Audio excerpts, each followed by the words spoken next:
especialistas de distintas áreas a platicar con ustedes, a contarles a qué se dedican, porque además ustedes están como en ese momento de elegir qué van a hacer con su vida universitaria, con los conocimientos que van a adquirir en el futuro. Entonces aprovechen mucho estas experiencias. Les dejamos con Zaira, que les va a hablar del espacio, y estas siempre son presentaciones muy emocionantes que nos abren la perspectiva de dónde va la ciencia hoy en día, y eso es muy muy valioso. Gracias, Sarita, por organizar estas experiencias para los chicos, y esperamos que las disfruten muchísimo. Buenísimo. ¿Qué tal? Buenos días a todos. Bueno, me presento, Zaira Costa. Yo soy parte de la coordinación de la Semana Mundial del Espacio. Y bueno, para ponerlos en contexto, la Semana Mundial del Espacio es una celebración a nivel mundial en la cual México forma parte de ella. Y somos una celebración unida a la ONU. En este caso, bueno, en este año más bien, nos toca analizar el tema vivir en el espacio. Cada año va cambiando el tema, siempre lo vamos imponiendo. Y tratamos, bueno, se trata de poner el tema como de la Tierra al espacio o del espacio hacia la Tierra. Y en este año particularmente nos queremos ir a vivir en el espacio, ¿no? La pregunta de repente que nos asalta es, ¿y por qué queremos mandar a la humanidad al espacio? ¿Ustedes qué creen o por qué creen que vale la pena? ¿Por qué creen que queramos irnos para allá? Suponiendo que nos queramos ir, ¿no? ¿Ustedes qué creen? Ya no cabemos todos acá. ¿Ya no cabemos? Eso no era una creencia errónea. ¿Una qué? Se dice que no sabemos, pero realmente hay una. Bueno, siendo estricto, sí, más bien hay mucha concentración en un solo lugar, ¿no? Hay espacio, hay un montón. Es que es el sobreconsumo. Bueno, eso es muy cierto, hay sobreconsumo, hay mucho de esto en lugares muy concentrados. Particularmente hablábamos de los recursos, ¿no? Los motivos principales, la supervivencia de la especie como tal, porque pues efectivamente el planeta, ya como seres humanos somos una especie invasora. En algún momento nos querían clasificar como plaga, ¿no? Como una plaga por la facilidad en la cual nos podemos reproducir y consumir recursos, etcétera, la huella de carbono que dejamos, en fin. Todo ese tipo de cosas nos estaban orillando hacia esa parte, ¿no? Lo primero que a mí me gustaría más bien resaltar sería la exploración científica. A nivel mundial, históricamente, las guerras y la exploración del espacio es lo que más nos ha dejado como un avance científico y sobre todo en medicina, ¿no? En las guerras siempre hubo la necesidad de curar a los heridos lo más rápido posible. Marie Curie fue la que inventó las ambulancias que llevaban los rayos X a varios lugares, ¿no? Entonces, si se dan cuenta, todo este tipo de avances, la verdad, proviene de algo que en su momento fue muy malo, ¿no? Que nos dejó hasta cierto punto unos beneficios, y después algo que en principio fue malo, que porque se quería ocupar la parte del espacio también para la guerra, ¿no?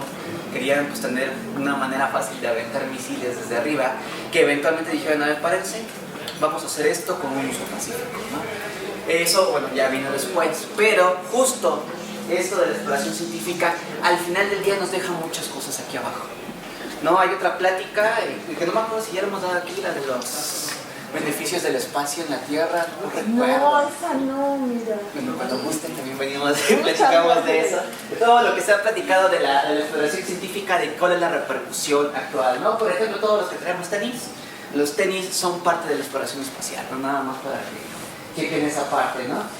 Y otra que vale la pena es la inspiración y el desarrollo tecnológico. Ustedes perfectamente saben que la ciencia ficción nos ha inspirado muchísimo en esta parte. El arte, la música, la literatura, ¿no? Nos ha provocado, nos ha llevado, simplemente Julio Verne, ¿no? Nos ha llevado a explorar el espacio, ¿no? En el espacio hay condiciones extremas, ¿no? Uno pensaría, pues si quiero ir al espacio y es muy fácil, es bien bonito, es bien padre, ¿no? Incluso de repente me preguntaban, ¿y los niños podemos ir al espacio? Y es como de, sí, es que mira, en el espacio hay condiciones brutales, ¿no? Empezando por la microgravedad. Cuando uno va al espacio, pues aquí uno menos siente dónde está el suelo, ¿no? Incluso cuando uno se va de fiesta y regresa un poco mareado a casa, ¿qué es lo que te dicen? Que hagas tierra, ¿no? Para que no te marees y no te caigas. El cuerpo, el sentido de la orientación está en el oído interno. Entonces tú lo que quieres es poner dónde está el arriba y el abajo, ¿no? Hay radiación, por supuesto, aquí nuestra atmósfera, nuestra magnetosfera nos protege de la radiación cósmica, de lo que viene tanto del espacio como tal, como de nuestra estrella cercana al Sol, que también nos puede llegar a lastimar. De hecho, el Sol es bastante peligroso. Si no es por lo que tiene nuestra propia Tierra, el Sol ya nos hubiera dejado como Marte, que de hecho es lo que se cree que ha sucedido allá en Marte, ¿no? Se barrió su atmósfera, su núcleo se detuvo, ya no hubo magnetosfera, y Marte es un lugar inhóspito, ¿no? Hoy por hoy. En fin, vienen varias cosas. Dentro de todo esto, lo que les decía, la microgravedad. Hablando de la microgravedad, a los astronautas les provoca ¿cómo dicen? Enlargement, un crecimiento en su columna vertebral. Entonces crecen un par de centímetros estando en el espacio, lo cual tú dirías, pues qué padre, ¿no? Ya me estiré tantito, ¿no? Vámonos para el espacio, sí, pero cuando tú regreses aquí a la Tierra te vuelves a hacer chaparro, ¿no? Y eso es porque los discos, que son los discos que están entre cada vértebra, pues como tienen líquido, se expanden tantito. Y como no hay nada que te presione allá en el espacio, pues entonces todo eso se expande y también la columna se expande. ¿Han visto, no sé si han visto videos, imágenes, fotos de cuando regresan los astronautas que están en camillas, no se pueden ni mover? Es más, de hecho tienen que meterse a las cápsulas a sacarlos, porque justo por esto están como embarados. No se pueden mover, los está apretando nuevamente la gravedad a todo su cuerpo. Pero bueno, en fin, hay varias cosas, ¿no?, que pueden llegar a ser divertidas. Algo interesante es la temperatura. La temperatura en el espacio, si te está dando el sol, yo estoy aquí, si de este lado me da el sol, la mitad de mi cuerpo se está cocinando y la otra mitad de mi cuerpo se está congelando. Así es de variante la temperatura en el espacio, ¿no? Para ello, pues, siempre ellos deben de llevar sus trajes, ¿no? Porque si no, todo esto, pues realmente... Hay un libro que escribió Chris Hadfield que se llama Guía de un astronauta para vivir en la Tierra. Y en ese libro hay una frase que impacta, que te dice Chris Hadfield, es que en el espacio todo te quiere matar. Por eso, de hecho, es una profesión que está considerada como de riesgo, ¿no? Y por eso también es tan bien pagada por lo mismo, ¿no? Allá cualquier falla te puede llevar a un problema, ¿no? Cuando llegan, pues efectivamente ya no tienes orientación, ya no sabes dónde está el arriba y el abajo, y aparentemente, pues tú dirías, pues qué padre, ¿no? El problema es que los astronautas cuando llegan allá, al no tener orientación, bueno, cuando llegan allá me refiero a la Estación Espacial Internacional o cuando las naves ya están fuera de la gravedad de la Tierra, sus oídos pierden el arriba y el abajo y el cerebro se confunde. Entonces no sabe y entonces te empiezas a marear porque si no tienes puntos de referencia, no tienes idea de qué está pasando. Entonces, ¿qué pasa cuando no tienes un punto de referencia? Por ejemplo, cuando giras muy rápido, pues te mareas y vomitas. Entonces hay varias imágenes de los pobres astronautas con sus cascos llenos de lo que ustedes quieran, desayuno, comida, cena, lo que sea, ¿no? Entonces, sí les llega a pasar. De hecho, aquí hay investigación aquí en Tierra para tratar de evitar que los astronautas pues se mareen. Hay unos audífonos especiales, seguramente los conocen, los de conducción ósea, que nada más te los pegas aquí a la 100, no sé si los hayan visto. De esos, similares a esos, nada más por conducción ósea, lo que hace es estimular el oído como para decirle, mira, acá de este lado está el abajo, tratar de orientar a los astronautas y que no les pase esto, porque es muy riesgoso. Uno diría, ay, guácala, ¿no? Y nos da risa y todo eso, pero imagínate tener... Déjate lo que sea, cualquier líquido flotando dentro de ahí, flotando, y que tú no te lo puedas quitar de la cara porque pues están los guantes. ¿Cómo te lo quitas de la cara? No, entonces sí es súper peligroso tener algo ahí flotando en el casco. Los líquidos en todo el cuerpo, porque ustedes saben que estamos hechos de líquido, ¿cuánto era? Pues un 75% de nuestro cuerpo es líquido. Líquido en general, no nada más agua, ¿no? Líquido en general. Pues como todo está flotando, como no hay una distribución cortesía de la gravedad en el cuerpo, ¿qué es lo que pasa? Que pues todo el líquido se distribuye por todo el cuerpo. Las presiones cambian y muy al principio, cuando llegan los astronautas, se les hincha la cara. Hay fotos y videos como están el antes y el después y pues la cara se ve pues, hinchada, se ve inflamada. Pero es justo por eso. Incluso a muchos se les pone la cara enrojecida porque tienen acumulación de sangre en el rostro. ¿Ok? Eventualmente, conforme el cuerpo se va acostumbrando, bueno, ya va redistribuyendo otra vez el líquido por todo el cuerpo. Eso implica un esfuerzo extra por el corazón, en el cuyo caso, si tú tienes un corazón un poco dañado, pues entonces lo estás sobreesforzando y te pudiera llegar a pasar allá arriba. Entonces también no mandan a personas con problemas cardíacos porque no podría solventar este tipo de problemas. Otro problema que hay en la distribución de los líquidos es que como todo está flotando, como no hay una arriba y una abajo, nuestro sistema inmune que se encarga de cazar a las bacterias, este video me encanta, esto es un eritrocito, una célula blanca, y esto es una bacteria, y se ve como la caza y ya se la come, ¿no? Pues si hay algo que está flotando, no tiene una referencia a esta célula para poderse agarrar y empezarse a mover, pues jamás va a llegar a la bacteria, y a lo mejor la bacteria pues sí puede llegar a varios lugares, ¿no? Aquí de manera muy ilustrativa puse ese video de una Coca-Cola o cualquier refresco que sale a presión, nada más para ilustrar qué pasaría si te avientan al espacio sin casco, sin ningún traje, sin ningún tipo de protección. Bueno, le acabo de decir, pues a lo mejor de un lado me voy a cocinar y del otro lado me voy a congelar. Bueno, eso es en teoría. En realidad, ¿qué estaría pasando? Como en el espacio ya no hay presión, estamos casi al vacío, relativamente al vacío. No sé si han hecho un experimento aquí ya. Esos experimentos me gustaban porque te ponían una campana de vacío, ponían agua, quitaban la presión, no sé si lo ponían al vacío y el agua comenzaba a hervir. No sé si han hecho ese tipo de experimento acá. Si tú le quitas el aire, tú vacías algo y tienes ahí agua, el agua se evapora sin necesidad de hervirla. No inmediatamente se evapora, que es lo que haces, pierdes los enlaces en las moléculas y entonces se evapora el agua. Si eso pasa con el agua que está al vacío, que se evapora, tu cuerpo le va a pasar lo mismo. No, nada más un poquito de drama, ¿no? Por todos los orificios que pueda entrar o salir algo a tu cuerpo, va a salir o va a entrar algo que más bien va a salir pues todos los líquidos de tu cuerpo. En realidad es una muerte muy fea, ¿no? Entonces, luego de espantarnos, sigamos con cosas bonitas, ¿no? ¿Qué riesgo hay de la radiación? Yo les decía, bueno, pues la atmósfera nos está protegiendo aquí de la radiación. Nosotros estamos aquí abajito en la Tierra y no nos pasa nada, pero conforme vayamos subiendo, incluso los aviones tienen un límite, porque después de cierto límite, rayos X, rayos gamma, nos empiezan a pegar, ¿no? Y esto, pues, a lo mejor en un principio no pasa nada, pero lo que sí realmente pasa a nivel celular y lo que empieza a suceder es que se destruye el ADN de nuestras células y eso provoca cáncer. Hay un tipo de radiación que sí llega aquí al suelo y sí llega a pasarnos algo y sí destruye el ADN de nuestras células. Y ustedes lo conocen muy bien. ¿Qué tipo de radiación es? La radiación UV, la ultravioleta. No, en particular los rayos UV, AB, son los que nos hacen daño. Y efectivamente, nuestra piel morena, cuando nos vamos a cocinar a la playa, en realidad es una respuesta de nuestras células para no provocar cáncer. Entonces, ¿qué es lo que hace nuestro cuerpo? Manda las células epiteliales, es decir, todo lo que esté alrededor, y las sacrifica. ¿Saben qué? Mueren esas células, ustedes van a formar una barrera protectora de melanina junto con su propio cuerpo y nos van a proteger a nosotros, ¿no? Es una manera de evitar que entonces el sol nos esté dañando. Entonces, en realidad, nuestra piel morena en la playa es nuestras células sacrificándose por nosotros. No lo vean como estética, protéjanse. Protéjanse en la playa, ¿ok?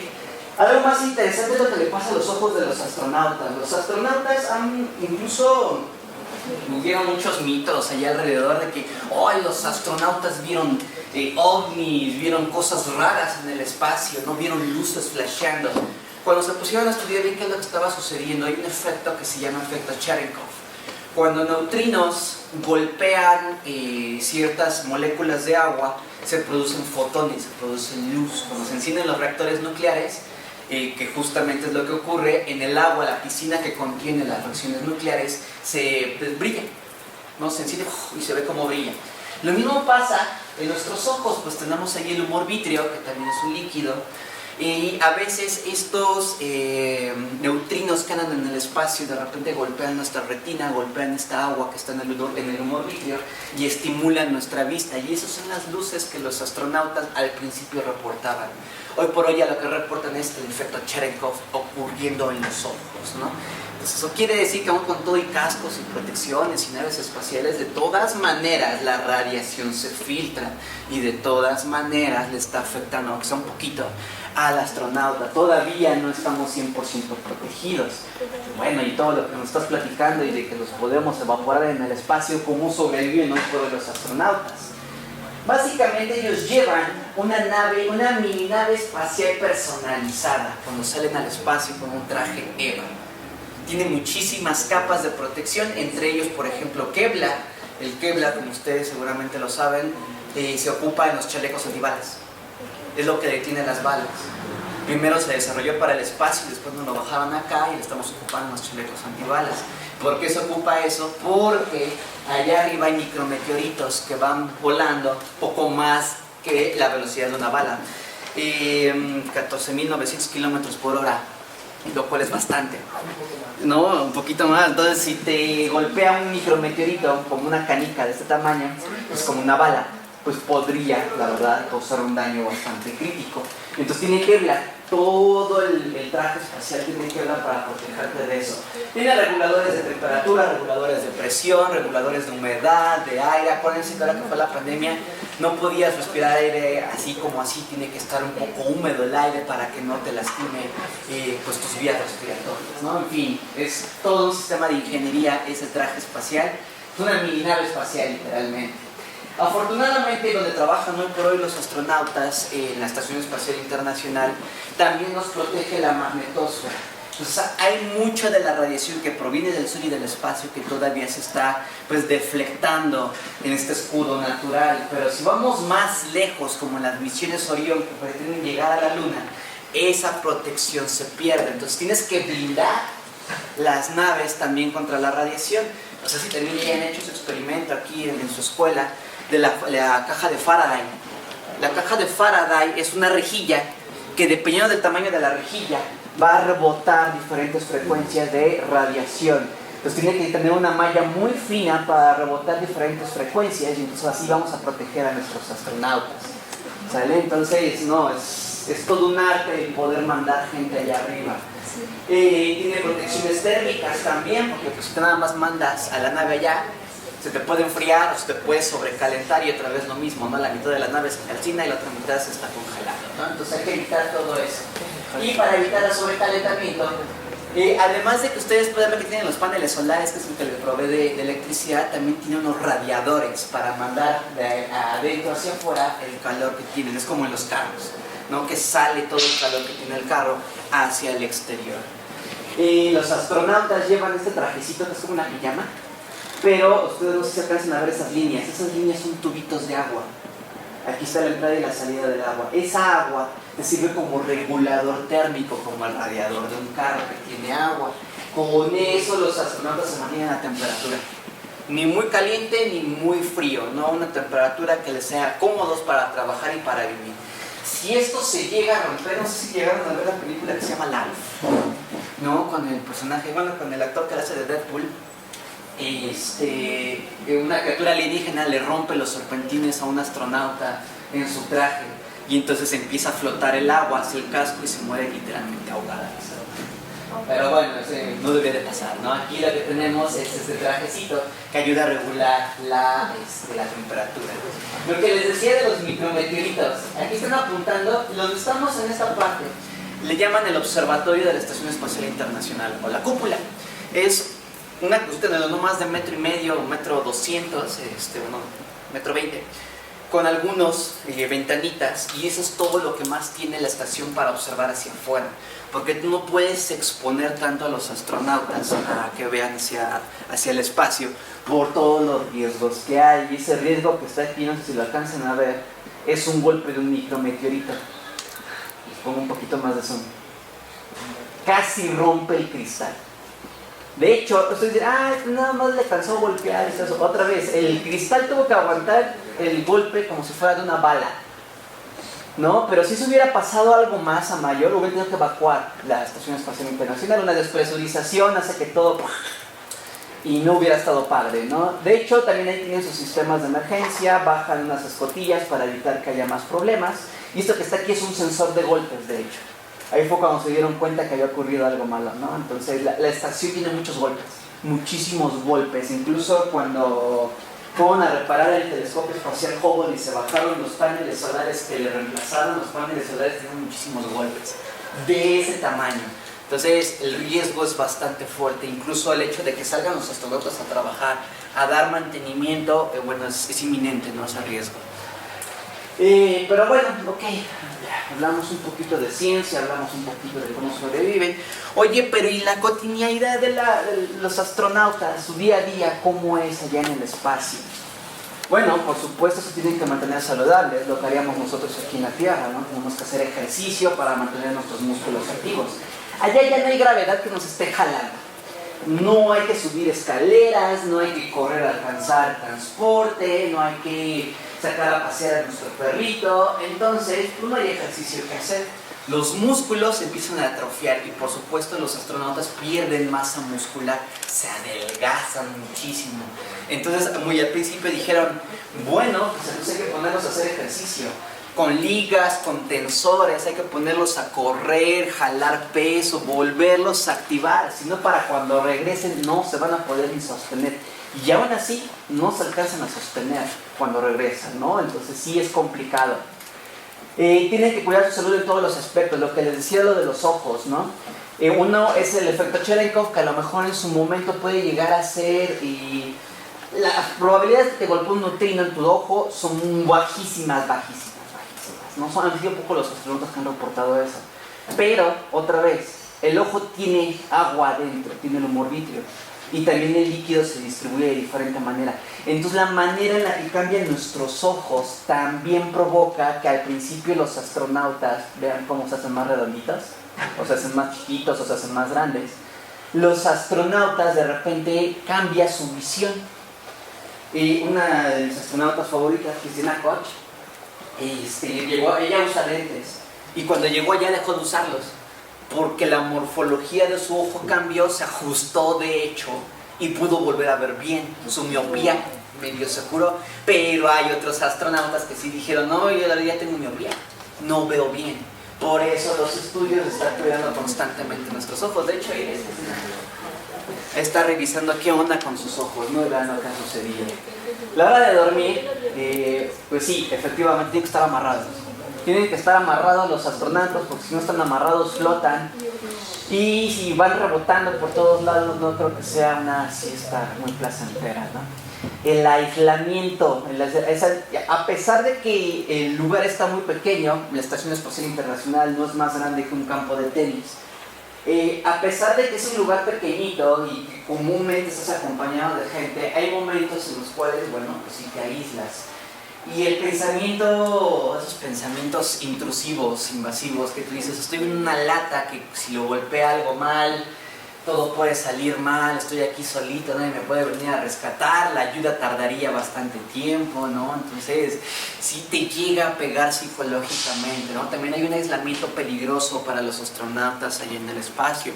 Y es por eso que constantemente están hablando con alguien. Ustedes han visto en las películas que siempre se escucha al astronauta hablando con alguien en base, que están cotorreando o algo por el estilo. Y es justo para evitar un aislamiento que pueda llegar a resultar peligroso. Pero bueno, sí, el chiste es evitar la depresión, ¿no? Evitar la tristeza en los astronautas. ¿Sí lo conocen? ¿No lo conocen? Rodolfo Neri Vela, el astronauta original mexicano. Y siendo estrictos, bajo la definición de astronauta, es el único astronauta mexicano, ¿no? Un astronauta que ha hecho algo allá en el espacio. En realidad Neri Vela se fue con uno de nuestros satélites en Morelos B y su misión era poder prender el satélite. Básicamente esa era su misión. Fue en una misión con el transbordador espacial, el Shuttle, el Space Shuttle. No recuerdo bien en qué fecha, pero fue a principios de los 80, finales de los 80 más o menos. Pero algo que me fascina es que se llevó algo muy mexicano al espacio. La tortilla. No, algo interesante es que tú no puedes llevarte alimentos de cualquier tipo al espacio, porque otra vez, cualquier líquido, cualquier morona, ustedes lo vieron en el capítulo de Los Simpsons, cuando Homero destapa unas papitas y después le pega a las hormigas. Si tú tienes algo que se pueda meter adentro de los instrumentos y echarlos a perder, es un riesgo alto. La tortilla no genera moronas. Y como no genera moronas, es un muy buen alimento para llevártelo al espacio. Entonces a él se le ocurrió llevarse las tortillas y por hoy forman parte de la dieta de los astronautas, todavía allá en el espacio, ¿no? Entonces se hacen tacos en el espacio, ¿no? ¿Y a qué voy con todo esto? Si lo asociamos con la psicología, el que no comas tu platillo favorito, te hace sentir bien. No, cuando uno está deprimido, y ustedes lo han visto también en películas o series, cuando alguien está triste, que lo que vaya se agarra helado, agarra mantecado y se lo pone a comer, porque lo que quiere el cerebro es algo de azúcar, algo que lo haga sentir bien. Entonces lo mismo nos llega a pasar aquí. Me siento triste, vamos por unos tacos. Me siento triste, vamos por una pizza, ¿no? Lo mismo llega a pasar allá. Me siento triste, quiero algo que me recuerde a una tranquilidad, que me haga feliz, que me haga sentir bien. Entonces el hecho de que incluso lleves comida que se parezca a la comida que usualmente comes en tu día a día aquí en la tierra, te hace sentir mejor. Entonces también aparte de todo esto, la dieta ha sido bastante influyente en la psicología del ser humano estando allá arriba totalmente aislado. Bueno, al menos tengo tacos, ¿no? De menos tengo tacos. ¿Sale? La parte de recreación, a muchos se les ha dejado llevar instrumentos musicales, videojuegos. El primer videojuego en estar allá arriba fue el Game Boy con el Tetris. No, entonces se les permite tener, no todo el tiempo se está trabajando, también tienen jornadas de trabajo igual que aquí en la tierra, 8 horas de jornadas de trabajo más lo demás que tengan ellos. Duermen, descansan, se ponen a jugar. Vimos en una diapositiva que estaban jugando como fútbol también. O sea, no en todo momento están trabajando, porque si no también se agotarían y si no también se nos deprimirían y entonces olvídalo, ¿no? ¿Cómo se bañan? La higiene en general allá, cuando mandaron a Neri Bela y cuando regresó, no fue Neri Bela, pero es otro astronauta que no es 100% mexicano, digamos que es astronauta mexicoamericano. Este personaje, ya se me fue su nombre, ¿te acuerdas cómo se llama? José Hernández. José Hernández es nacionalizado estadounidense porque su familia se fue a vivir para allá, pero tiene orígenes latinos, es mexicano, podríamos decir que de origen mexicano. Por eso le digo que es mexicano-americano. José Hernández cuando regresa le preguntan, oye, ¿y a qué huele el espacio? Y dijo, es como el metro, ¿no? Era pico con lluvia, ¿no? Cuando llueve y se huele todo húmedo, ¿no? Hay quienes dicen, huele a perro mojado. Ah, bueno, pues así huele la Estación Espacial Internacional. ¿Por qué? Porque está todo el sudor de todos los astronautas, está el aliento de todos los astronautas, la respiración y cualquier otro gas que pueda emitir tu cuerpo está ahí. A pesar de que tenemos ahí unos purificadores de aire muy buenos, muy padres, de todas maneras el olor queda. ¿Y qué es el olor? Pues más químicos. Los químicos quedan impregnados en los muebles, en las ropas. No se pueden estar cambiando, no pueden estar lavando ropa, no nada de eso. Y luego hay astronautas que ya llevan un año allá arriba. Entonces imagina cómo huele. No, entonces sí, pero ya después de un rato te acostumbras, no como a todo. Después de un rato ya tu cerebro se acostumbra al olor y ya no lo percibe. Si no hay cambios, ya no lo percibe. ¿Ok? De ahí nacen los champús secos. No sé si alguien haya ocupado un champú seco que nada más te lo echas aquí y ya eso es todo. No hay enjuague, no te lo secas con toallas ni nada por el estilo. Esos son los champús secos. De ahí otra vez, otro invento para el espacio que se ocupa aquí abajo. De hecho, hay más champús secos para perritos, para que tú los bañes si son nerviosos y no les gusta el agua, con eso los bañes, con champús secos. Y descubrieron que si te llevas una caries al espacio puede ser peligrosísimo y mortal, porque aparentemente las bacterias avanzan más rápido en el espacio. Entonces tienes que ir impecable y estar cuidando tu salud bucal también allá en el espacio. No, ese es otro tipo de ducha con un trapo húmedo, no como una esponja. Igual, no suelte nada de agua porque si no nos mojamos. Este es el baño. El baño, como ustedes pueden ver, tiene varios dispositivos que se acoplan a diferentes anatomías estando allá arriba en el espacio. Y algo bien curioso es que si te quieres hacer del 2, bueno, te sientas aquí y te succiona, esa cosa se hace vacío para que tú puedas hacer del 2 ahí. En el espacio no hay privacidad. Allá adentro hay una camarita que está observando a los astronautas. ¿Y para qué? Oye, me quieren estar observando. Las cosas como son. Ahí hay venas, ustedes conocen las hemorroides. Cuando las venas fallan, genera hemorroides. Y las hemorroides, la parte de acá, son muy dolorosas. Lo que quieren es estar observando que no le pase nada al astronauta estando allá arriba en cuanto a las venas de esa parte. Sale, entonces hay que estarlos vigilando, hay que estar revisando qué es lo que pasa, que el vacío no le provoque alguna, se llama prolapsis, y no lo busquen, no lo googleen. se llama prolapso, ese tipo de cosas, les llega a pasar a las mujeres cuando dan a luz. En fin, todo eso quieren ver allá arriba, por eso les digo, no hay privacidad. Aunque te aísles, alguien te está viendo como una cámara, siempre, en todo momento. ¿Alguien se ha embarazado allá? No, y eso es bien riesgoso y bien peligroso. Si quieren platicamos de eso al final, pero sí es bien complicado. Incluso, otra vez, la distribución de líquidos.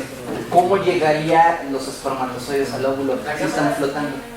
No, empezando por ese lado. ¿La cámara dónde estaba apuntando? Hacia el trasero de los astronautas. Sí, están apuntando. Quieren ver todo lo que pasa. Pero ¿quién se dedica a visualizar eso? Especialistas acá abajo. O sea, cuando vas a buscar chamba y dices como, vengo a analizar eso. Soy médico, soy especialista en proctología, soy especialista en ginecología. No, o sea, cualquier especialidad de médico puede estar allá en NASA, por ejemplo, y estar observando los monitores. Retos y proyectos hacia el futuro. La misión Artemis. La misión Artemis en la mitología, no recuerdo si era hermana, amante de Apolo. La misión Apolo fue la que llevó al ser humano, en su momento siempre decían al hombre, porque fueron puros hombres astronautas al espacio, decían al hombre. Hoy por hoy se ha cambiado el discurso y dicen a la humanidad al espacio, y ahora lo que pretenden es colocar a una mujer en la luna. Por eso también el cambiarle el nombre es un nombre femenino a la misión Artemis. En la misión Artemis nos van a acompañar estos valientes guerreros, entre ellos otra vez mi astronauta favorita, Cristina Koch. Ella, no me acuerdo si ella va a ser la comandante de la misión. Aquí hay un problema, y esto ya es un problema más bien político. Aparentemente a Donald Trump no le gustó que fuera una mujer al espacio y creo que la quería cancelar. ¿Quién? A Donald Trump. Ya ven, ese señor es un poquito especial. Entonces había un riesgo ahí de querer llevar a mujeres al espacio. No sé, la NASA no ha dicho más porque está retrasada la misión. Está retrasada por cuestiones de presupuesto y otras cosas, ¿no? Pero no necesariamente por lo que haya dicho Donald Trump. Aún así, esperemos que esto no ponga en riesgo en ver a nuestra astronauta favorita allá en la Luna, ¿no? ¿Por qué la Luna? ¿Y por qué otra vez regresar a la Luna? ¿Y por qué no habíamos regresado a la Luna antes? Bueno, en primer lugar, temas de dineros. Es carísimo mandar personas, es carísimo tener un cohete, un sistema de transporte que esté llevando a personas allá a la Luna. Eso es carísimo. Bueno, ok. Ahora, si lo que pretendemos es mejorar y extraer minerales, queremos traer recursos otra vez, mejorar nuestra propia tecnología, tenemos que llegar a la Luna otra vez. Allá hay agua, allá hay minerales. El helio, ¿ustedes sabían que el helio ya está a punto de acabarse aquí en la Tierra? Ese helio que ustedes le ponen a sus globitos que entregan en San Valentín, con el que aventaban su cartita a los reyes. El helio por eso está carísimo hoy por hoy, porque ya se está acabando como tal aquí en la Tierra. ¿Se puede producir por medio del laboratorio? Sí. Haces reacciones químicas y tienes tu helio, pero hacer las reacciones químicas es carísimo. Ya como tal el helio se nos está agotando.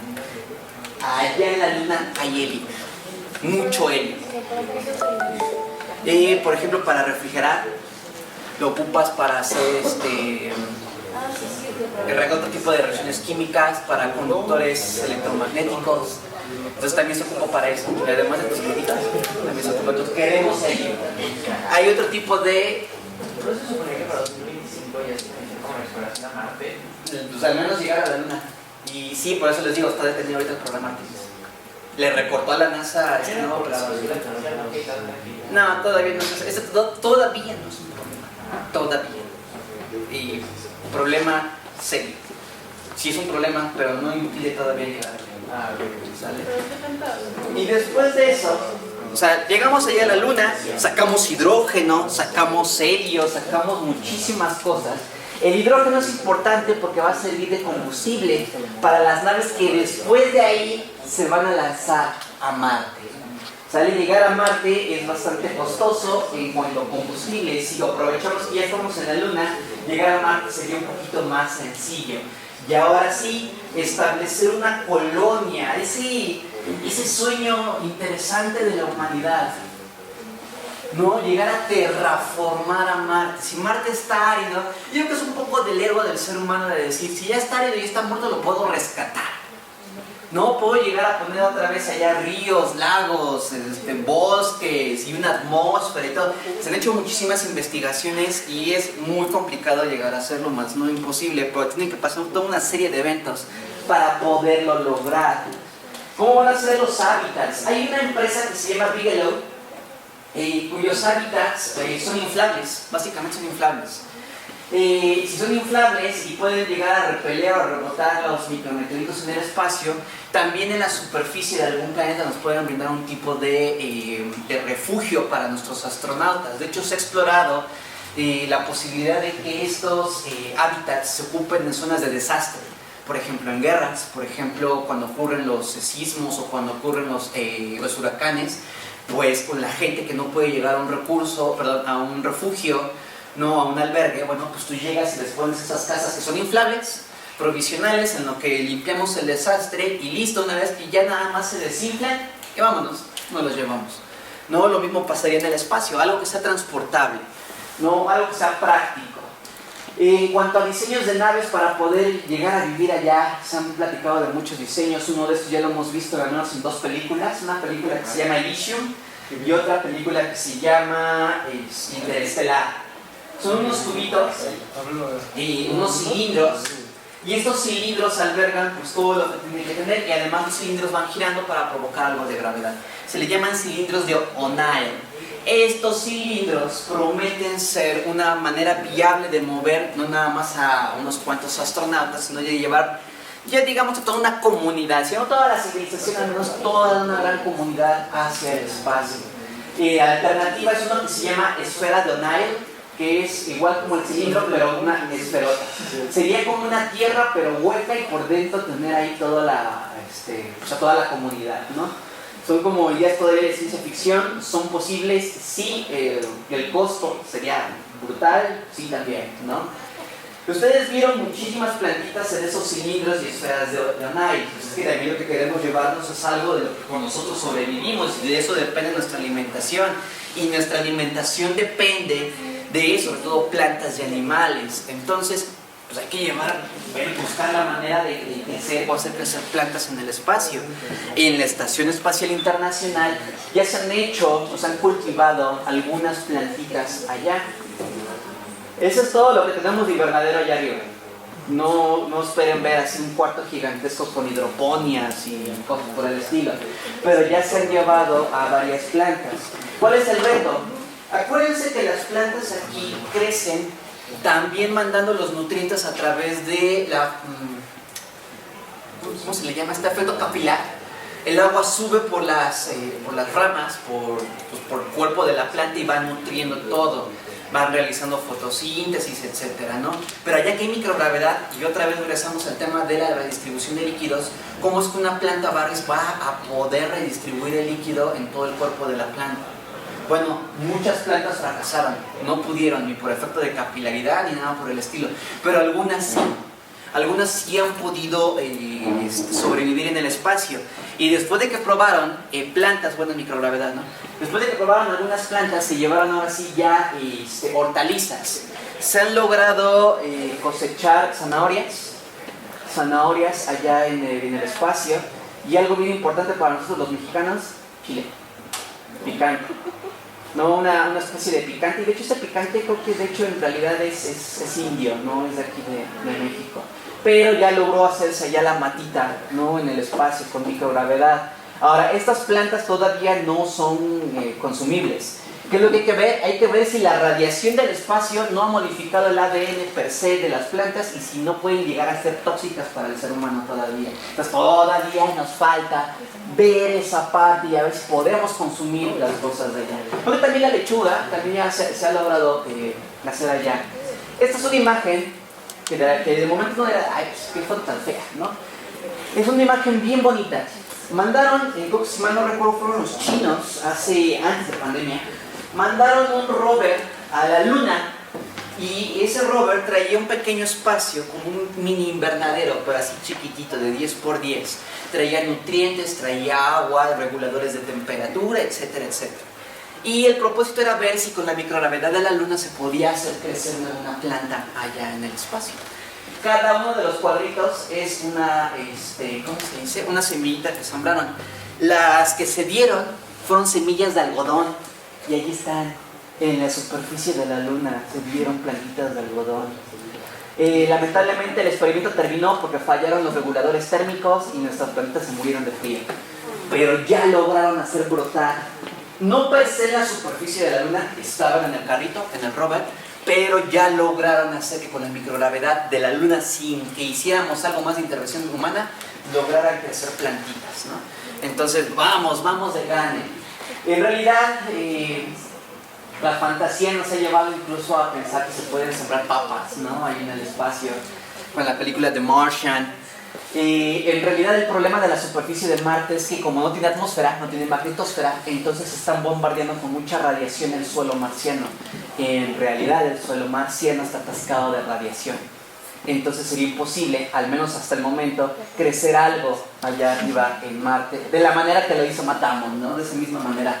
Sería muy improbable. A no ser que haya alguna planta, arbolito, hongo, que se coma la radiación y después permita la creación o que sobrevivan plantas en la superficie marciana, como los hongos que están creciendo en Fukushima.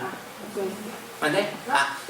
Como los girasoles en Chernobyl que están absorbiendo la radiación. Entonces, pues podemos mandar primero una planta que nos haga el terreno fértil y después ya ponemos las plantas.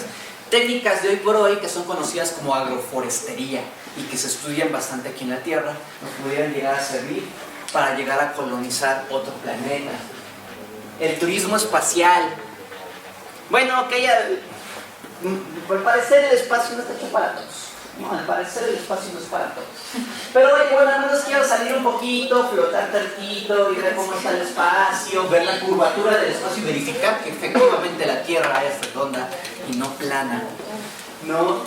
Hay muchas empresas que han estado proponiendo maneras de hacer turismo espacial. ¿No? Por supuesto, eso sería bastante interesante, incluso que pudiéramos hacer turismo espacial en la Luna. ¿No? Pero lo que realmente tenemos hoy por hoy son desarrollos por la industria que se llama Virgin Galactic, que también son dueños de Virgin Mobile, que en su momento trajeron aquí Telefonía México, porque hoy ya están retirados. No sé si alguien tenga Virgin. Mira, tiene tiempo que no he escuchado de alguien que tenga Virgin. En fin, Virgin, ellos Aerospace, ellos han construido una nave que ha sobrevolado la atmósfera. Y en la atmósfera es como entonces patitos en un lago que vas aventando una piedra y vas haciendo patitos. Lo que hacen sus naves es igual haciendo patitos, pero en la atmósfera de la Tierra. Y por eso se mantiene un poco estable la navecita en la atmósfera y pueden estar en microgravedad aunque sea unos minutos. No están horas, no están días, están minutos nada más. ¿Sale? Los del programa de Blue Origin, ¿no? Donde se fue Katy Perry y compañía, ellos están en segundos flotando en el espacio. Es literalmente un cohete que te avienta, deja la cápsula irse y después la cápsula está unos segundos arriba en la, ¿cómo se llama? En la microgravedad, llega otra vez hacia la Tierra y listo. Eso es todo lo que hace Blue Origin. Lo que hace SpaceX es que quiere tener, ellos sí quieren ir por algo más grande y su intención es tener naves mucho más grandes como la Starship, que no ha logrado despegar correctamente. Y la Starship no pretende llevar a 4 astronautas, pretende llevar más o menos entre 50 a 100 personas al espacio. Hacer un shuttle de transporte y que en algún momento te los puedas llevar a Marte, te los puedas llevar a la Luna sin ningún problema o a dar un espacio, ¿no? Digo, una vuelta, literalmente una vuelta a la Luna y de regreso. Eso ya serían unas vacaciones más o menos de una semana. Los de SpaceX se habían explotado como varias veces, ¿no? Sí, pues te digo que no han logrado hacer que levante el cohete. Es que está muy pesado el Starship, está pesadísimo. Entonces el cohete tiende a ser más grande y a ser más inestable. Por eso no lo han logrado aventar bien. ¿Qué otras actividades van para allá arriba en un futuro? La minería espacial. Hay muchos meteoritos que poseen muchísimos minerales que aquí o son escasos o que se están agotando en la Tierra. Por ejemplo, rubidio, ¿no? Por ejemplo, semiconductores para las nuevas computadoras. Y si pretendemos nosotros tener inteligencia artificial, una superinteligencia artificial, vamos a necesitar de energía, minerales y de todo ese tipo de cosas que hoy por hoy se están acabando. Incluso hay una crisis de microchips. Han solicitado que ya Apple, que Samsung dejan de estar produciendo teléfonos cada año porque se nos están acabando el asunto. De hecho, hace unos 2-3 años, terminando luego pandemia, hubo ese tipo de problemas. Entonces compraron un carro, era un rollo, porque los microchips de los carros pues todavía no se producían. Entonces tú querías comprar un carro, sí, pero te lo entrego en 4 o 6 meses. ¿Pero por qué tanto? Ah, pues porque te lo estamos haciendo sobre pedido. Porque ahorita no hay chips para hacer los autos a demanda, ¿no? Entonces, chin. Así nos va a estar pasando con las computadoras y con los celulares. En algún momento se nos van a acabar, ¿no? Hay temas aquí ya políticos, sociales, éticos y morales. Bueno, si vamos a hacer minería, ¿de quién van a ser los recursos? ¿Del país? ¿De la empresa? Pues la empresa está registrada en Estados Unidos, entonces los recursos son de Estados Unidos, ¿o de quién van a ser? ¿O son parte de la empresa sin importar la nacionalidad? ¿O son de quien lo descubrió, de la NASA, de Roscosmos, de JAXA? ¿De quién van a ser? Oye, y si vamos a sacar hidrógeno y otras cosas de la Luna, ¿qué le va a pasar a la Luna? Muchos han previsto, oye, ¿sabes que si le quitamos más a la Luna, después la Luna va a tender a irse más o a caerse a la Tierra, cualquiera de las cosas? ¿Qué va a pasar con la sobreexplotación de los recursos espaciales? Es súper riesgoso y todavía hay temas políticos, ¿no? En esa parte. Entonces, en algún momento nos va a agarrar. Todas las empresas van a decir, sí, los recursos son míos. Sí, pero toda tu basura que estás dejando ahí en el espacio, si no es mía, ahorita te tienes que hacer responsable de todo lo que tú habitas allá en el espacio. Que se quede flotando en la órbita terrestre o bien que se queden en la Luna. Todo lo que dejaron en las exploraciones lunares ahí se quedó. Mucho de eso ya no sirve. Las bases del módulo lunar que llegaron ahí siguen. Es basura. Ya contaminamos la Luna, ¿no? Ya están ahí cosas de los seres humanos. Que quedan inertes porque no hay algo que los descomponga, pues sí. Pero de basura ya, ¿no? Hay leyes, hay tratados. El favorito de todos que se llama Tratados y Principios de las Naciones Unidas sobre el Espacio Ultraterrestre, que entre todo trae todas las regulaciones para el uso y explotación de los recursos espaciales. No me acuerdo si aquí venga, no viene.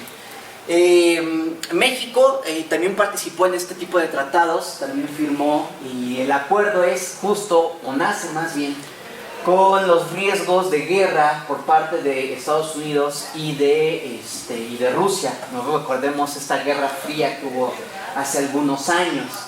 El tratado se firmó aquí en tierra, por supuesto, pero vamos a decir lo que se selló en el espacio cuando se acoplaron 2 naves espaciales, una Apolo y una Soyuz. Se acoplaron en el espacio, se abrieron las escotillas y los astronautas de 2 naciones en guerra se saludaron en el espacio, ¿no? El famoso apretón de manos entre astronautas y cosmonautas. Con eso dijimos ya, ¿saben qué? El espacio es meramente para el uso de la paz, del avance científico y tecnológico. Tan fue así que la actual guerra que hay ahorita en Ucrania por parte de Rusia, ya ven que hubieron muchísimos bloqueos comerciales, todo el mundo empezó a atacar a Rusia y decirle, no, ya no te queremos. Y eso implica a nivel internacional y de repente, pues sí, hubieron sanciones y bloqueos y de repente dijeron, caray, los que están en la Estación Espacial Internacional, allá hay rusos, hay muchísimos europeos. Dijeron, chin. Y entonces todos voltearon a ver a los rusos allá arriba. Y los rusos dijeron, somos científicos, actuamos como científicos. Perfecto. Sale entonces nuestros astronautas y cosmonautas quedaron exentos de todas las broncas que hay aquí abajo, ¿no? Ellos dijeron, vamos a trabajar, seguimos trabajando para la ciencia, no nos importa ahorita la cosa. Más allá de la ciencia entre comillas, porque todo es ciencia.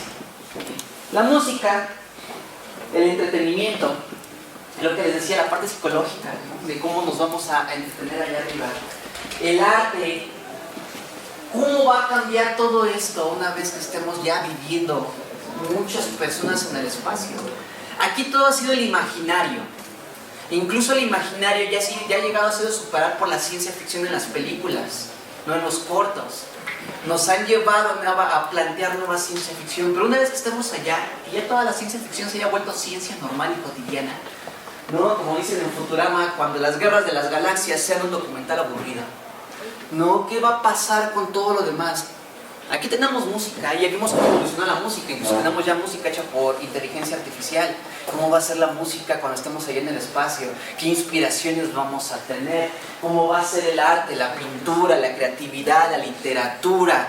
¿Qué vamos a leer diario? ¿Cómo van a ser los libros? ¿Van a ser libros? ¿Van a ser tablets? ¿Qué es lo que va a ser allá arriba? Los deportes. Vamos a tener que inventar nuevos deportes para el espacio, sea en microgravedad o en gravedad más baja que el de la Tierra, ¿no? Ya se fue a jugar golf allá a la luna y aventaron una pelotita y jamás la volvieron a encontrar. Otra vez hay basura y dentro de esa basura hay una pelota de golf allá en la luna. ¿Sale? ¿Cómo vamos a festejar las cosas? Y esto va a ser interesante, va a haber tanta mezcla de culturas allá en el espacio que vamos a estar en una habitación festejando Navidad, en otra habitación van a estar festejando Hanukkah, no, en una habitación van a estar festejando el 5 de mayo y en otra habitación van a estar festejando la batalla de Puebla. No, ¿cómo van a hacer? ¿Van a festejar la independencia de su país allá? ¿O van a festejar la independencia del bloque A de la estación espacial que va a estar allá arriba, no? Todo ese tipo de cosas va a ser interesante, cómo la cultura se va a desarrollar. Y probablemente sean nuevas culturas, no necesariamente las mismas culturas, muy seguramente ni siquiera van a ser las mismas celebraciones. Y muchas de estas celebraciones son religiosas.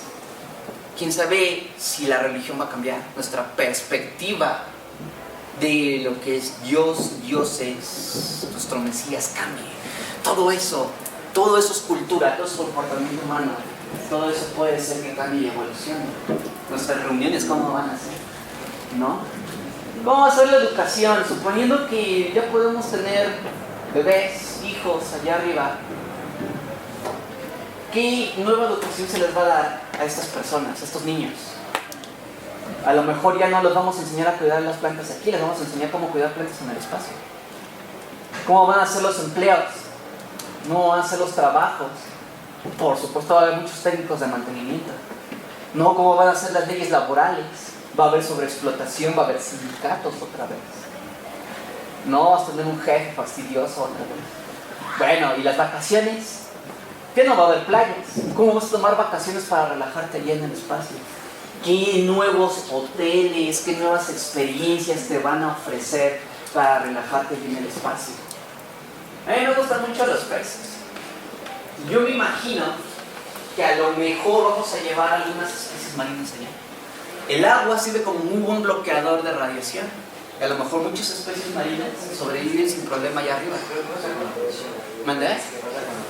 Si tú la logras regular por fuera, el agua queda bastante bien. O sea, incluso hay humanos ahí, entonces quiere decir que puedes respirar como en cualquier acuario. Entonces, si tú tienes bien regulada la presión que contiene el acuario, que está por fuera del acuario, el acuario se mantiene correcto. Entonces, a lo mejor incluso va a haber más pescado que consumir allá arriba antes que otro tipo de especie. A lo mejor dejaríamos de consumir carne roja. No, tener una vaca allá en el espacio sería muy complicado y tal vez unos peces sea más fácil. Nuestras mascotas. Yo no me quiero ir al espacio sin mi perrita. Yo no me quiero ir al espacio sin mi perrita. ¿No? Esta es mi perrita. Ya se fue. Pero le hice su fotografía con inteligencia artificial, ¿no? La señorita Candy. Estos son perritos rusos. Además de Laika, han habido muchísimos perritos que han ido al espacio. Entre ellos Belka y Stelka, que fueron y regresaron sanos y salvos. Ellos sí fueron y regresaron sanos y salvos. Los primeros perritos que salieron y regresaron. ¿Mandé? ¿No? Eso de cuando regresaron, yo los veo muy felices. ¿Sale? Ya para finalizar. Hay una serie en Amazon. Si tienen Amazon Prime, si tienen su página de piratería de confianza. Yo no lo promuevo, pero ustedes decidirán. Hay una serie que se llama The Expanse. Y The Expanse son como 6 temporadas. Y plantean tanto todo esto que platicamos ahorita de cómo va a convivir el ser humano en el espacio, civilizaciones, la extensión hacia varias partes del sistema solar, problemas políticos, sociales, culturales, de razas, de todo lo que ustedes se puedan imaginar. El día a día de aquí, pero en el espacio. Por eso me encanta esta serie. Por supuesto tiene su parte de acción y toda la cosa, ¿no? Para llamarte la atención. Pero todo lo que trae de política es buenísima. Es buenísima. Se los recomiendo mucho. Está basada en libros. Los libros todavía no los leo, ahí los tengo, pero sí, se ve que esta es demasiado buena. Y otra que me encantó se llama For All Mankind. También tiene como unos 6, 7 temporadas. Estamos esperando la última. For All Mankind es como un what if. ¿Qué hubiera pasado si en lugar de haber sido los norteamericanos en llegar primero a la luna, hubiera sido la Unión Soviética? Por eso ahí hay una bandera de la Unión Soviética. ¿Qué pasaría si primero hubieran llegado ellos y no los norteamericanos? Y de hecho la serie pues se convierte en una carrera todavía más acérrima para conquistar el espacio, al punto que no lograron detenerse. Y llegamos más o menos al año 2025 y ahí sí ya estamos en Marte. ¿Por qué? Porque el empuje de la competencia nos llevó a tener muchísimo más tecnología y muchísimo más dinero invertido para poder hacer ese tipo de cosas, ¿no? Entonces esa serie lo ilustra bastante bien, su parte científica es muy buena, muy buena, y termina, al menos la última temporada, termina ya con la conquista de un cráter en Marte, donde hay muchísimo hielo, ¿no? Entonces, padrísima la serie, también se la recomiendo mucho para que vean el día a día de nuestra vida en el espacio, ¿sale? Y pues nada, yo siempre me gusta invitarlos a todos ustedes a que se acerquen, que contemplen las estrellas y dejen volar nuestra misión. Muchísimas gracias.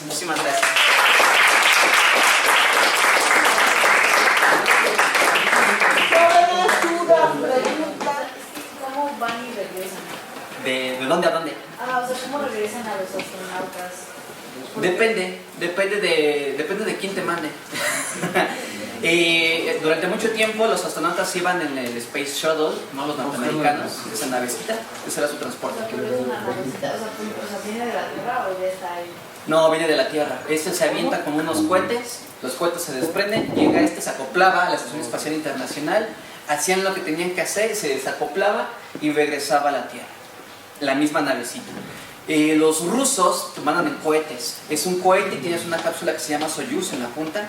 Te avienta el cohete, se desacopla y ahí va la cápsula se acopla a la Estación Espacial Internacional y después regresa la misma cápsula, pero por ejemplo el Space Shuttle era como un avión. Llegaba y planeaba y ya llegaba y aterrizaba en una pista de aterrizaje.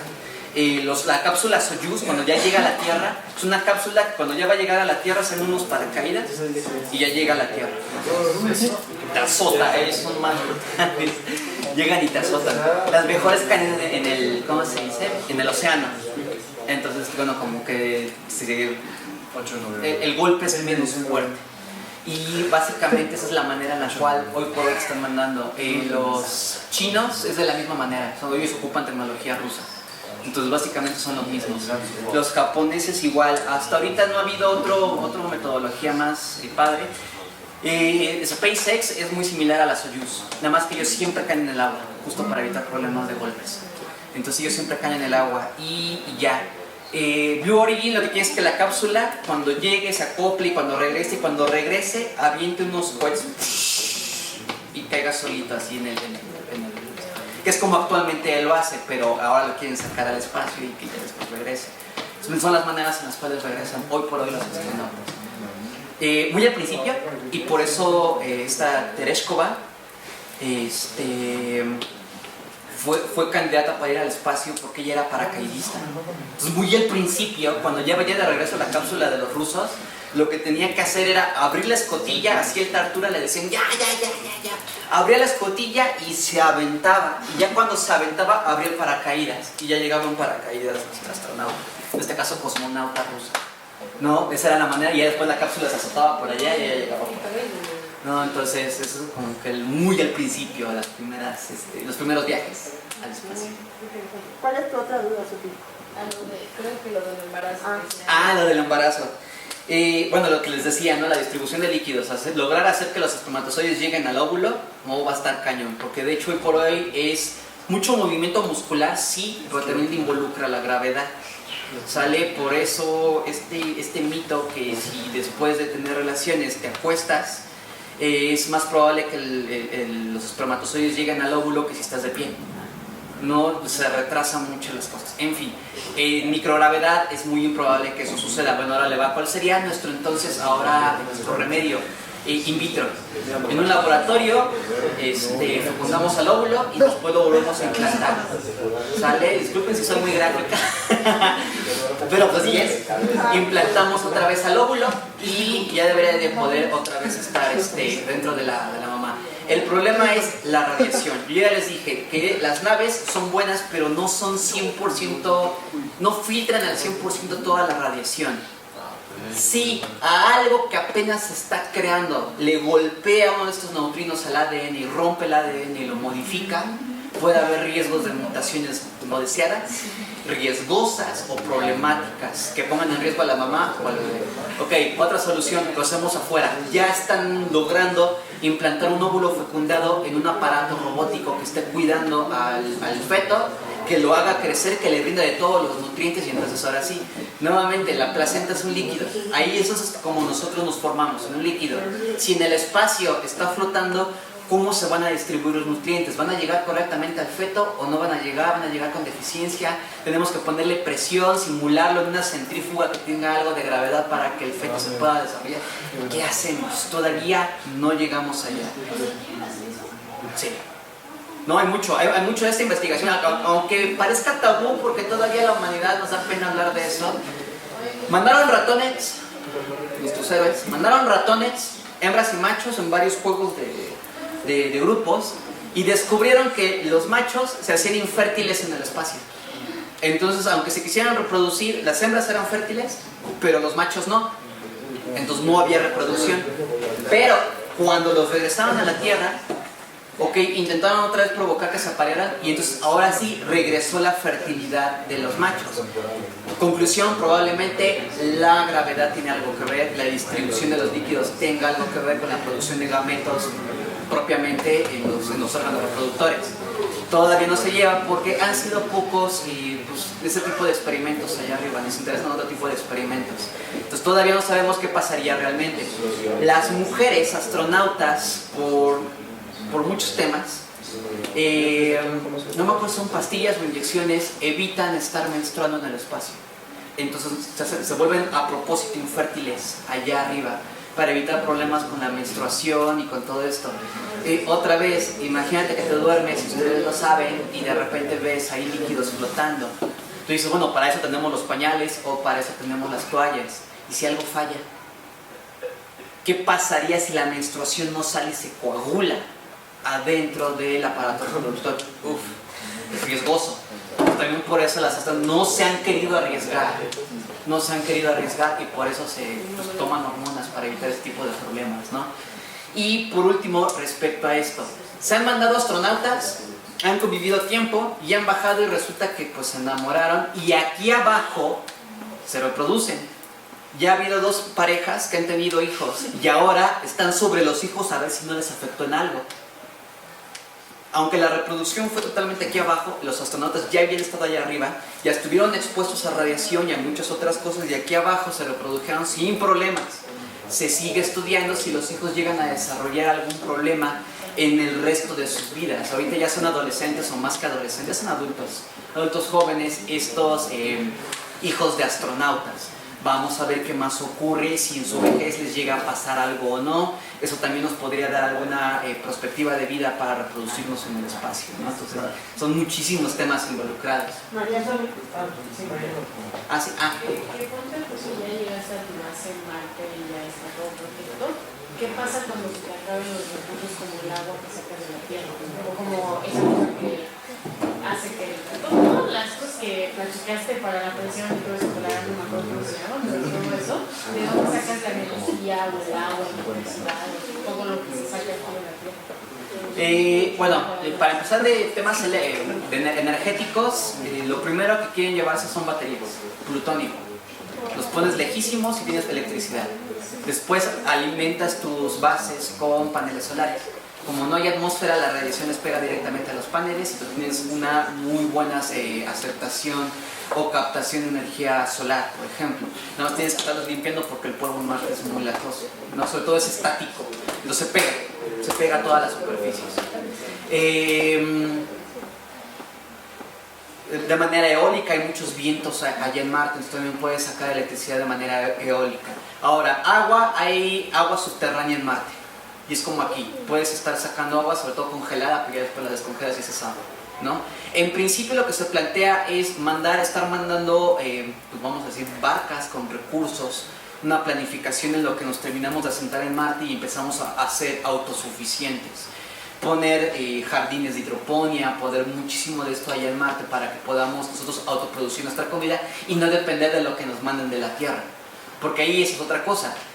Tú lo produces aquí en la Tierra y se queda aquí en la Tierra. Pero si te lo produces en la Tierra y ya no lo regresas porque se consume acá, se pierde un ciclo. Entonces no puedes estarle quitando recursos a la Tierra, tienes que producir los propios de este lado. Entonces en algún momento tienes que hacerlo sustentable. Sí es un riesgo.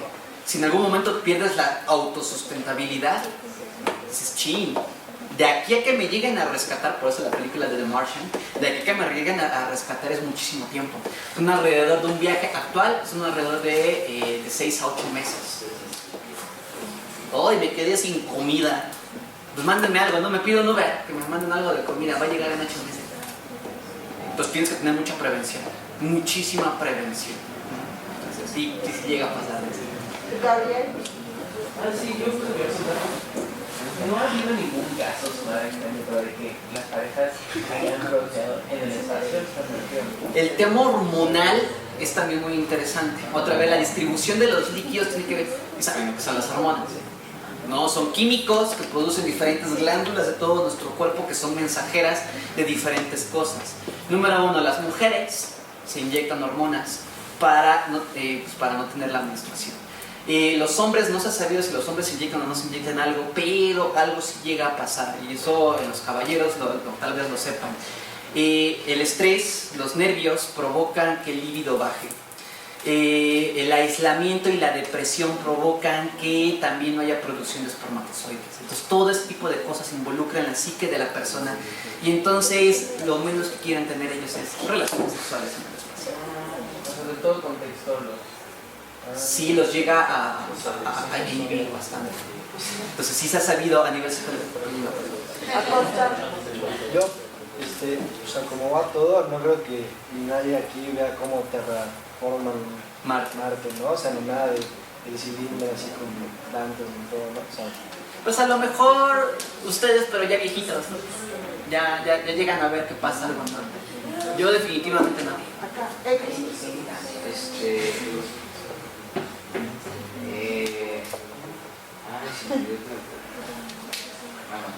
Bueno, ahorita te acuerdas. Sofía.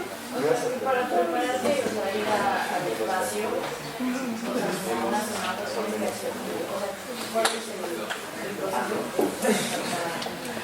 Es muy largo.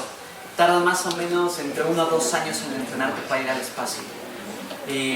Entrenamiento psicológico principalmente, entrenamiento de resistencia, lo que les decía del corazón. Si el corazón no aguanta bombear, si tienes problemas del corazón eres automáticamente descartado, ¿no? Por ejemplo, cuando fue el Apolo 13, que tuvo un problema, que hay una película acerca del Apolo 13, los miembros que se iban a ir originalmente en el Apolo 13, uno de ellos, el capitán, se enfermó de gripa. Y dijeron, hoy, como no sabemos qué pasa con los virus y bacterias, hoy por hoy ya sabemos, pero en aquel entonces no sabían, no se querían arriesgar a mandar un virus al espacio. Entonces dijeron, como has estado conviviendo con tus compañeros, entonces todo el crew se queda aquí con nosotros y vamos a mandar a la reserva. Y la reserva se fue en el Apolo 13 y casi se muere la reserva, ¿no? Todo porque a uno le dio gripa. Entonces también no puedes ir enfermo al espacio. Entonces tienes que ser muy saludable, tener mucha vitalidad, mucho ejercicio, tener una psique, una mentalidad que aguante muchas cosas, mucho de lo que les decía de Chris Hadfield. Todo en el espacio te puede matar. Tienes que estar consciente de eso. Pero además tienes que saber cómo responder ante cualquier emergencia y estar tranquilo. Oyes el pi. Sí, ahorita vemos. No, ahorita vemos. Básicamente es eso, mantener el temple. En realidad, eso es la película, ese es el drama de la película, ¿no? Pi. En realidad sí suenan alertas visuales o pi, pero el astronauta los apaga para no estresarse. Sabe que está a punto de morirse, pero tiene que apurarse a hacer las cosas, ¿no? Entonces, todo ese entrenamiento lleva, y sí tarda bastante tiempo en entrenarlos. Y por eso les dicen a los astronautas que son la élite de la humanidad. muy saludables, muy inteligentes, muy de todo, para que puedan sobrevivir allí en el espacio. Por eso cuesta mucho trabajo llevar turistas al espacio. Por eso Blue Origin es tan bueno. No más vas a estar 45 segundos allá. De todas maneras, sabes que si algo falla en el regreso te metes un trancazote, ¿no? Pero ya no hay tantas cosas que te puedan matar, porque nada más vas a ir 45 segundos. Entonces, de hecho, el entrenamiento del astronauta es menor. No sé cuánto tiempo, pero es nada comparado con lo que un verdadero astronauta recibe de entrenamiento, ¿no? Emilia. Yo tenía una pregunta. Sobre los viajes turistas que mencionaste de motos y así, ¿cuál sería el impacto ambiental que tiene? Es muy bajo. De hecho, parece interesante. Muchos comerciales o anuncios, no sé cómo lo quieran ver, de contaminación ambiental siempre ponen a los cohetes ahí aventándose. El Space Shuttle, cuando era lanzado, toda la nube de gas que se veía era vapor de agua, ni siquiera era CO2. Los tanques que ocupa SpaceX, no me acuerdo qué traen, pero también liberan mucha agua, mucho vapor de agua. ¿Por qué? Porque lo que quieres es que sean reutilizables. Si ocupas otro tipo de combustible, daña los equipos. Entonces, quieres que sea reutilizable, también tienes que poner un combustible que no sea tan agresivo. Y en realidad, si lo ves desde este punto de vista, ¿cuántos vuelos espaciales ha habido realmente desde que empezó la carrera espacial hasta la actualidad, ¿no? En cuanto a cohetes lanzados, en la cantidad que tú quieras. 1000. Si han sido 1000 cohetes lanzados, al que valía ha sido más, ¿no? Han sido lanzados 1000 cohetes al espacio, la puedo asegurar que han sido menos que la cantidad de vuelos que se ha aventado Katy Perry para sus conciertos. Entonces, ¿quién contamina más? Por eso la crítica está cantante, ¿no? Pero eso, bueno, es un ejemplo. Hay, por supuesto, más millonarios que ocupan sus jets para cualquier cosa, ¿no? Entonces, en fin, entonces contamina más incluso los autos o los aviones hoy en día que la industria aeroespacial. Son las que menos contaminan. Sí contaminan, menos, pero sí contaminan. ¿Qué dices con la basura espacial? Ahí se deja. O sea, ¿pero no se puede recoger? Todavía no. Es muy caro. Tengo que invertir otra vez. O sea, aquí tú generas basura y le pagas a un camión para que vaya a recoger la basura. Estás invirtiendo gasolina, tiempo, salarios y además traslados y la quema o que lo escarbas y lo guardas, ¿no? Es costoso. Ahora tienes que hacer lo mismo pero para el espacio. Ya un cohete ya es carísimo. Para nada más ir a recoger algo que ya no te va a servir. Y que aquí, ¿dónde lo guardas? ¿A dónde lo avientas? Algunos provocan que los satélites caigan al océano y ahí se pierden en el océano. Muchos provocan eso. Algunos provocan que los satélites se vayan despedazando con la atmósfera y se evaporen en la atmósfera. Es una solución más o menos tangible. Y otros lo que hacen es mandar a órbitas cementerio los satélites o pedazos de basura. Que se vayan para allá y se queden para siempre. Son órbitas estables.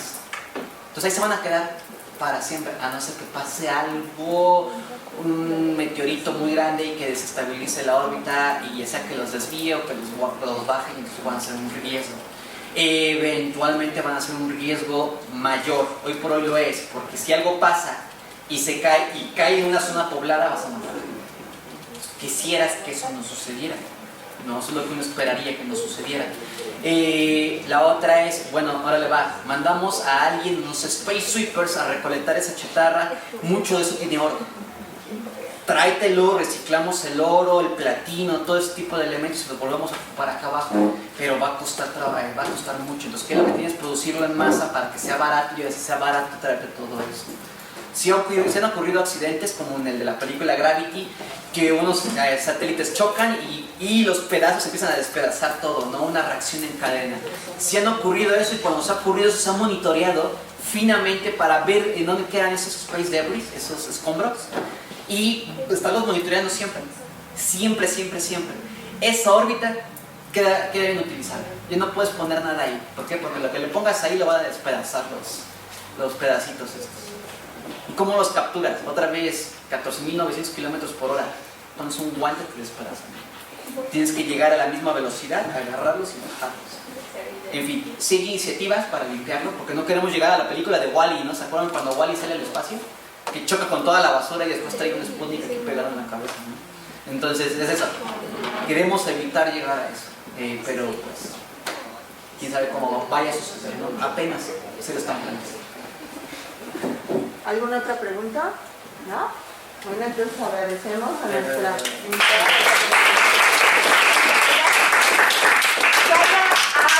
Varios de ustedes la han visto, ha venido a Noche de Telescopios, ha dado otras conferencias aquí en el colegio. Si pueden echarle un ojo estaría padrísimo. Sabe muchísimo, está metidísima, ¿no?, en todo lo que es la gestión y divulgación de la Sociedad Mexicana del Espacio, de la Semana Mundial del Espacio en México, ¿no? Tiene de temas diversos.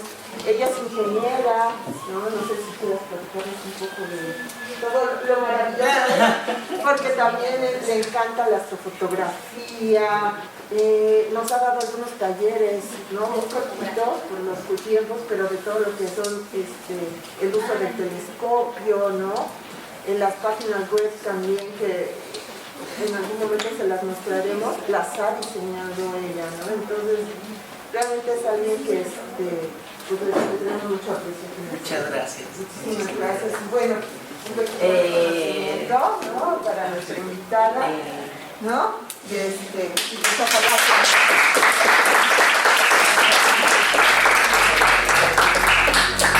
Muchas gracias.